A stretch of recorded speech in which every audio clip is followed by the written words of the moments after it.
Hello guys, my name is Sanjeev Pandey और स्वागत है आपका अपने चैनल में लर्न विद संजीव में। तो हम लोग ने स्टार्ट किया था रोटेशनल मोशन का टॉपिक। ओके, रोटेशनल मोशन में हम लोग ने देख लिया था मोमेंट ऑफ इनर्शिया क्या होता है, काइनेटिक एनर्जी क्या होता है रोटेटिंग बॉडी का, उसके बेसिक्स देख लिए थे। ओके, आज हम लोग को देखना है टॉर्क क्या होता है। ओके, जब कभी भी कोई भी बॉडी रोटेट हो रहा है तो टॉर्क का क्या रोल है उस बॉडी को रोटेट कराने में। ओके, सो बने रहिए मेरे साथ, स्टार्ट करते हैं आज का वीडियो। तो सबसे पहले देख लेते हैं कि टॉर्क क्या होता है। ओके, सबसे पहले देख लेते हैं हम लोग टॉर्क क्या होता है। सपोज करो यहाँ पे एक बॉडी है। ओके, सपोज करो यहाँ पे एक बॉडी है। ओके, ये बॉडी का सेंटर ऑफ मास है। ये क्या है? ये बॉडी का सेंटर ऑफ मास है। अब क्या कर रहा हूँ, इस सेंटर ऑफ मास पे मैं एक फोर्स लगा रहा हूँ F। क्या कर रहा हूँ, सेंटर ऑफ मास पे मैं एक फोर्स लगा रहा हूँ F। अब ये कब बॉडी होगा, इस फोर्स की वजह से ये बॉडी डिस्प्लेस हो जाएगा यहाँ पे। इस फोर्स की वजह से ये जो बॉडी है ये डिस्प्लेस हो जाएगा यहाँ पे। मतलब ये क्या करेगा, ये एक लीनियर डिस्प्लेसमेंट करेगा। ये क्या करेगा, एक लीनियर डिस्प्लेसमेंट करेगा, जिसको हम लोग बोलते हैं लीनियर मोशन। यहाँ पे जो मोशन होगा वो कौन सा मोशन होगा, यहाँ पे लीनियर मोशन होगा। ओके, यहाँ पे कौन सा मोशन होने वाला है, ये लीनियर मोशन होने वाला है। ओके, अब सपोज करो ये जो फोर्स है, ये फोर्स मैं सेंटर ऑफ मास पे लगा के थोड़ा सा साइड में लगाता हूं ना, मैं उसको सेंटर ऑफ मास पे लगाता हूं, मैं उसको थोड़ा सा साइड पे लगाता हूं। ओके, अब जैसे ही मैं ये F फोर्स साइड में शिफ्ट करूंगा सेंटर ऑफ मास छोड़ के, तब क्या होगा, ये बॉडी रोटेट होना चालू होगा, ये बॉडी घूमना चालू होगा। मतलब इंस्टेड ऑफ दिस मोशन, ये मोशन के अलावा क्या होगा, वो कुछ ऐसा मोशन करेगा। ओके, ये जो बॉडी है ये कुछ ऐसा मोशन करेगा। मतलब ये कोई तो एंगल पे रोटेट होगा। ओके, क्या होगा, रोटेट होगा। And that is nothing but इस टाइम इस फोर्स की वजह से क्या होगा, ये बॉडी रोटेट होगा, जिसको हम लोग बोलते हैं रोटेशनल मोशन। ओके, जिसको हम लोग बोलते हैं रोटेशनल मोशन। अब यहां पे क्या हो रहा है, एक्चुअल पे यहां पे फोर्स नहीं लग रहा है। ओके, अब अगर मैं देखने जाऊं तो यहाँ पे एक्चुअल जो रोटेट हो रहा है ना, रोटेट इसको फोर्स नहीं कर रहा है, रोटेट इसको टॉर्क कर रहा है। क्या कर रहा है, रोटेट इसको कौन कर रहा है, रोटेट इसको टॉर्क कर रहा है। कैसे रोटेट कर रहा है, तो यहाँ पे कंसिडर करते हैं हम लोग। सपोज करो, ओके, अब मैं यहाँ पे फोर्स लगा रहा हूं। ये फोर्स मैं कहां पे लगा रहा हूं, सेंटर ऑफ मास से कुछ डिस्टेंस पे लगा रहा हूं। ओके, सपोज करो that distance is r।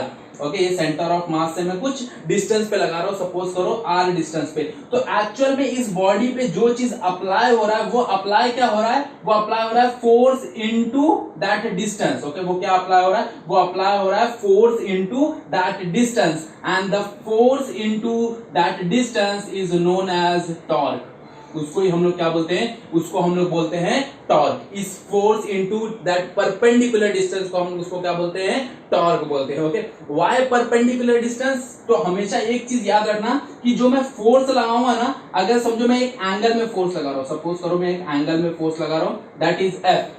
Okay, तो इसके ऊपर जो फोर्स इफेक्टिव होगा ना, वो हमेशा परपेंडिकुलर होगा। कैसे परपेंडिकुलर होगा, तो अगर मैं इस फोर्स को रिजॉल्व करूं तो हम लोग इसको दो कंपोनेंट पे रिजॉल्व कर सकते हैं, जिसके साथ थीटा अटैच होता है। हम लोग हमेशा उसको कंसिडर करते हैं कॉस। तो ये हो जाएगा F cos थीटा और ये हो जाएगा F sin थीटा। अब अगर हम लोग F cos थीटा को ऑब्जर्व करेंगे, अगर F cos थीटा पे हम लोग ध्यान देंगे तो देखो F cos थीटा ऐसा लग रहा है, और ये फोर्स इसको कोई भी तरीके से नहीं लाने वाला है। ओके, ये जो फोर्स है इसको कोई भी तरीके से नहीं ला पाएगा। इसको रोटेट कराने के लिए जो फोर्स काम आएगा, वो कौन सा फोर्स काम आएगा, F sin थीटा काम आएगा। कौन सा फोर्स काम आएगा, F sin theta.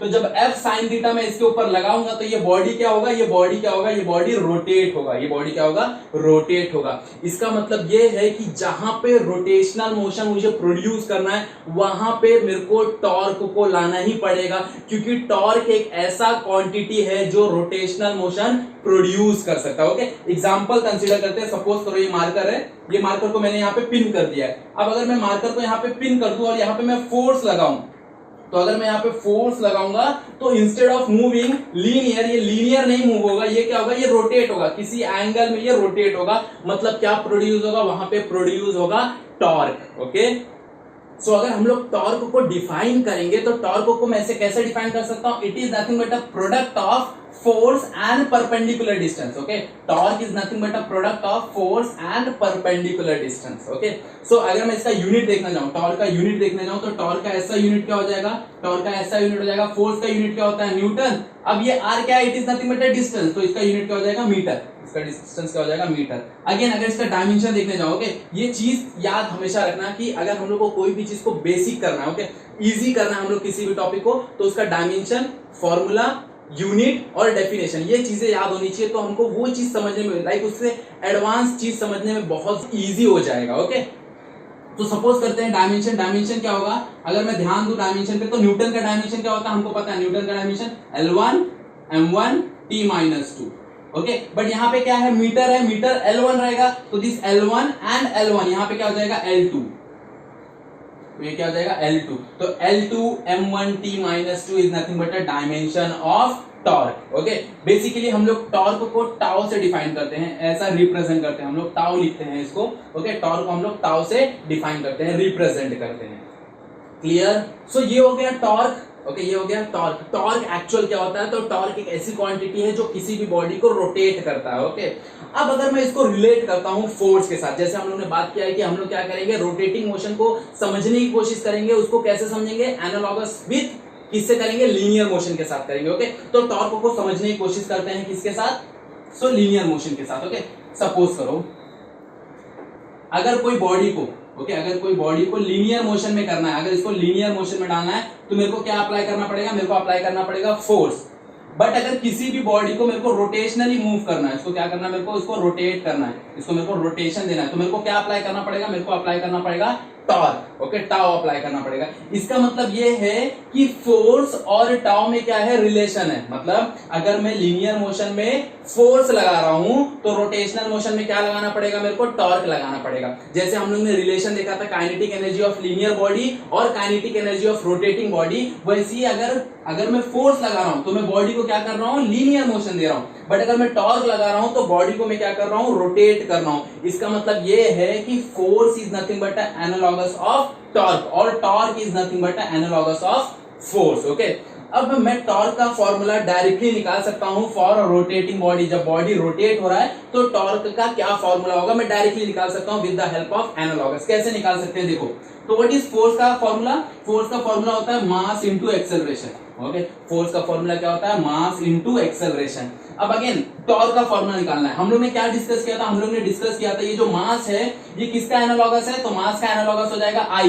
And what is I, I is nothing but a moment of inertia. And what is A is nothing but a linear acceleration. तो रोटेटिंग बॉडी में क्या हो जाएगा, लीनियर एक्सेलरेशन कन्वर्ट हो जाएगा किसमें, अल्फा में। And what is alpha, alpha is nothing but a angular acceleration. Okay, so this is nothing but a torque का फॉर्मूला ऑफ रोटेटिंग बॉडी। तो टॉर्क अगर मैं देखने जाऊं रोटेटिंग बॉडी का, तो उसका फॉर्मूला हो जाएगा I इंटू अल्फा। उसका क्या फॉर्मूला हो जाएगा, I इंटू अल्फा। सो ये हम लोग ने एनालॉगस यूज करके निकाला। ओके, अब इसका पूरा डेरिवेशन भी है, इसका पूरा प्रूफ भी है, वो भी हम लोग करने वाले हैं। कैसे विद प्रूफ I अल्फा आता है वो भी हम लोग देखने वाले हैं, टॉर्क का फॉर्मूला। ओके, तो वो फॉर्मूला देख लेते हैं कैसे आया। सो सपोज करते हैं एक बॉडी जो रोटेट हो रहा है विद एंगुलर एक्सेलरेशन अल्फा। हम लोग ने उसमें नंबर ऑफ पार्टिकल कंसीडर किया है, M1 M2 Mn कंसीडर किया है। मेरा जो Mn है वो R1 डिस्टेंस पे है, ओके, मेरे सेंटर ऑफ एक्सिस से। R2 डिस्टेंस पे मेरा M2 है और Rn डिस्टेंस पे मेरा Mn है। मेरा जो M1 है उस पर फोर्स लग रहा है F1। ओके, अब हम लोग ने डिस्कस किया है, हम लोग का जो फोर्स होगा वो परपेंडिकुलर होगा, हम लोग का जो फोर्स होगा वो परपेंडिकुलर होगा, तो ही जाके वो बॉडी को रोटेट कराएगा। मतलब सबसे ज्यादा जो इफेक्टिव फोर्स है वो परपेंडिकुलर फोर्स है जो उस बॉडी को रोटेट कराएगा। तो वैसे ही मैंने फोर्स कंसीडर कर लिया F1, F2 and Fn। Okay, अब यहाँ पे ध्यान दो, अगर मैं देखने जाऊं तो मेरे को अल्फा का रिलेशन पता है विद A के साथ। Okay, what is the relation of A with alpha, तो अगर मैं देखने जाऊं तो A is equals to R alpha होता है। A इज इक्वल्स टू क्या होता है, R अल्फा होता है। तो अगर मैं 1 के लिए देखने जाऊं, फर्स्ट पार्टिकल के लिए देखने जाऊं, तो वहां पे लीनियर एक्सेलरेशन भी हो रहा है और पूरा बॉडी क्या हो रहा है, रोटेट हो रहा है, तो एंगुलर एक्सेलरेशन भी हो रहा है। तो मेरे को क्या मिलेगा, A1 is equals to R1 alpha. अब ये जो अल्फा है ये कांस्टेंट है पूरे बॉडी के लिए। ओके, हमने क्या एज्यूम किया है कि ये कांस्टेंट एक्सेलरेशन से घूम रहा है, एंगुलर एक्सेलरेशन से घूम रहा है, कांस्टेंट एंगुलर एक्सेलरेशन से घूम रहा है। तो अल्फा सबके लिए क्या होने वाला है, सेम होने वाला है। ओके, अब ये A2 के लिए लिखूं तो A2 के लिए क्या हो जाएगा, R2 अल्फा। ऐसी में n नंबर ऑफ पार्टिकल के लिए लिखूं तो An क्या हो जाएगा, Rn अल्फा। ओके, अल्फा सबके लिए सेम रहेगा क्योंकि वो कांस्टेंट है। अल्फा हम लोग ने कांस्टेंट एज्यूम किया, ये हम लोग का एक्सेलरेशन हो गया। अब अगर मैं हर एक पार्टिकल का इंडिविजुअल लीनियर फोर्स देखूं कि उस पार्टिकल पे लीनियर फोर्स कितना लग रहा है, फोर्स कितना लग रहा है, actually linear force is nothing but a force. Okay, अगर मैं फोर्स देखने जाऊं तो फोर्स कैसे है, ओके, न्यूटन लॉ है मेरे पास, न्यूटन सेकंड लॉ। फोर्स कैसे हो जाएगा, मेरा F1 हो जाएगा M1 A1। F1 क्या हो जाएगा, M1 A1। इसका मतलब फोर्स क्या होता है, it is nothing but a product of mass and acceleration. तो F1 क्या हो जाएगा, M1 A1। But what is a1, यहां से मेरे को a1 क्या मिल रहा है, a1 मिल रहा है r1 अल्फा, तो यहाँ पे m1 r1 अल्फा हो जाएगा। वैसे मेरे पास f2 क्या हो जाएगा, f2 हो जाएगा m2 a2। अब a2 यहां से अगर मैं सब्स्टिट्यूट कर दूंगा तो क्या हो जाएगा, m2 r2 अल्फा।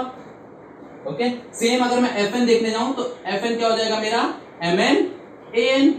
और व्हाट इज an यहां से देखने जाऊं तो rn अल्फा, और मास एज इट इज रहेगा mn। Okay, this is nothing but a force, ये क्या है मेरा फोर्स है। ओके, अब मुझे पता है टॉर्क, अब इंडिविजुअल पार्टिकल पे टॉर्क कितना लग रहा है मैं वो कैलकुलेट करूंगा। ओके, तो टॉर्क ऑन इंडिविजुअल पार्टिकल पे टॉर्क कितना लग रहा है। ओके, तो अगर टाउ 1 देखता हूं, सपोज करो टाउ 1, ये पहला स्टेप है, ये दूसरा स्टेप है, ये मेरा तीसरा स्टेप है। ओके, तो अगर मैं टाउ 1 देखने जाऊं तो टाउ 1 क्या होता है, हम लोग ने अभी देखा था relation of torque and force. अगर टॉर्क और फोर्स का रिलेशन देखूं तो r इंटू एफ। ओके, तो अगर टॉर्क 1 निकाल रहा हूं तो r1 f1, बिकॉज r1 भी अलग है f1 भी अलग है। But what is f1 from here, यहां से f1 क्या है m1। अब r1 यहां पे भी है यहां पे भी है, तो दोनों r1 मल्टीप्लाई क्या होकर क्या हो जाएगा, r1 स्क्वायर, क्या हो जाएगा r1 स्क्वायर, और alpha as it is. Same अगर टॉर्क 2 लिखूं, टाउ 2 लिखूं तो क्या हो जाएगा, r2 into f2 is equals to m2 r2 square alpha. Same ऐसी टाउ n लिखूं तो टाउ n क्या हो जाएगा, टाउ n हो जाएगा rn into fn is equals to mn rn square alpha.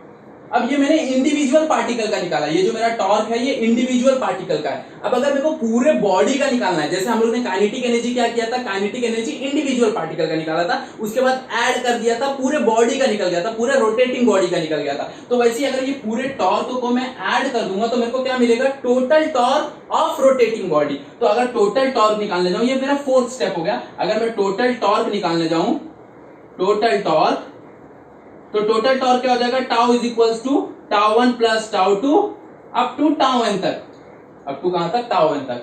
Again अब यहाँ पे अगर हम लोग ध्यान देंगे तो सब पे देखो अल्फा अल्फा अल्फा क्या है, कॉमन है, तो अल्फा अल्फा अल्फा क्या करो, कॉमन ले लो। अब अगर मैं अल्फा कॉमन ले लेता हूं तो अंदर क्या बचेगा, अंदर बचेगा m1 r1 का स्क्वायर प्लस m2 r2 का स्क्वायर, अप टू कहां तक जाना है, mn rn के स्क्वायर तक जाना है।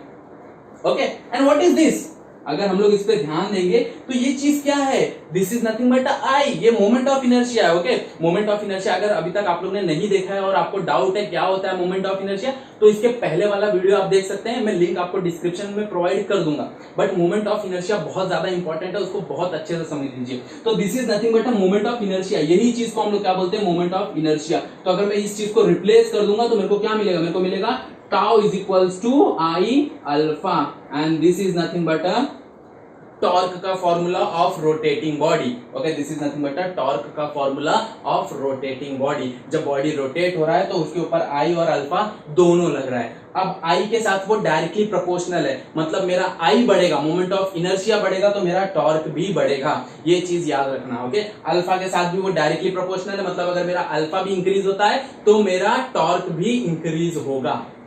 सो अगर मैं कंपेयर करूं कि मैंने जो फॉर्मूला निकाला था एनालॉगस से, तो मैंने सेम फॉर्मूला निकाला था, मैंने क्या निकाला था, torque is equals to I alpha, और यहाँ डिराइव करके भी हम लोग को क्या मिल रहा है, हम लोग को मिल रहा है torque is equals to I alpha. इसलिए मैं बार बार कह रहा हूं कि अगर तुम लोग ने एनालॉगस का कंसेप्ट सीख लिया, कैसे हम लोग लीनियर मोशन को कन्वर्ट करते हैं रोटेशनल मोशन में, ओके, एंगुलर मोशन में, तब जाके हम लोग को ये टॉपिक बहुत ज्यादा इजी लगेगा। रोटेशनल मोशन हम लोग को बहुत इजी हो जाएगा समझने के लिए। ओके, क्लियर हो गया, समझ में आ गया क्या होता है torque of rotating body, it is nothing but I alpha.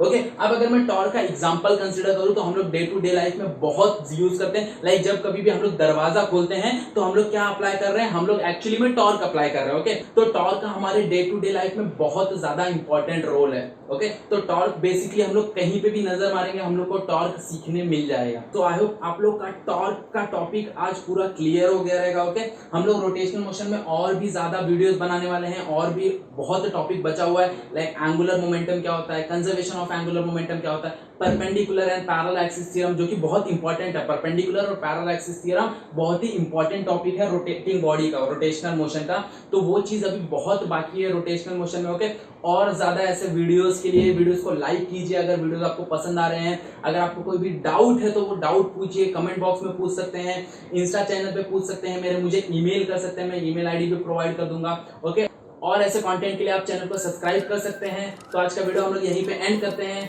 So that's it for today, thank you so much.